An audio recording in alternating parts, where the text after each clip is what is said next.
मुख्यमंत्री तथा विजु जनता दल सभापति नवीन पट्टनायक आह्वान क्रमे अक्टोबर आरंभ होइथिबा बीजेडी स्वतंत्र डिजिटाल सभ्य संग्रह कर्मशाला खोर्धा जिला बेगुनिया निर्वाचन मंडली बोलगोड सदर महकुमा स्थित पूर्त विभाग डाकबंगला परिसर में अनुष्ठित हो जाइछि।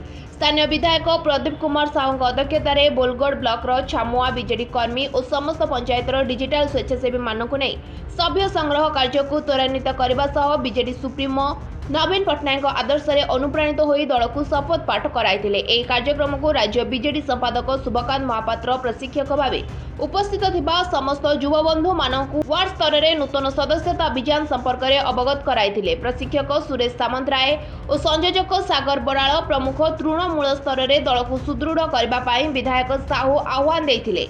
समस्त युव बंधु माने वार्ड स्तर में नूतन सदस्यता और सक्रिय सदस्यता अभियान को त्वरान्वित करने दलर सुप्रीमो को उद्देश्य को सफल करने तृणमूल स्तर में दल को मजबूत करने शपथ नहीं। शिविर में 26 नंबर जोन जिला परिषद सुभाष चंद्र रायगुरु, 25 नंबर जोन जिला परिषद प्रतिनिधि शुभेन्दु कुमार साहू, सरपंच प्रमोद कुमार राउतराय समेत 19 कोटी पंचायतर बहु बीजेडी छामुआ कर्मी माने जोग देइथिले। खोर्धारू प्रसन्न कुमार स्वाईं को रिपोर्ट, लिव लाइव ओडिया।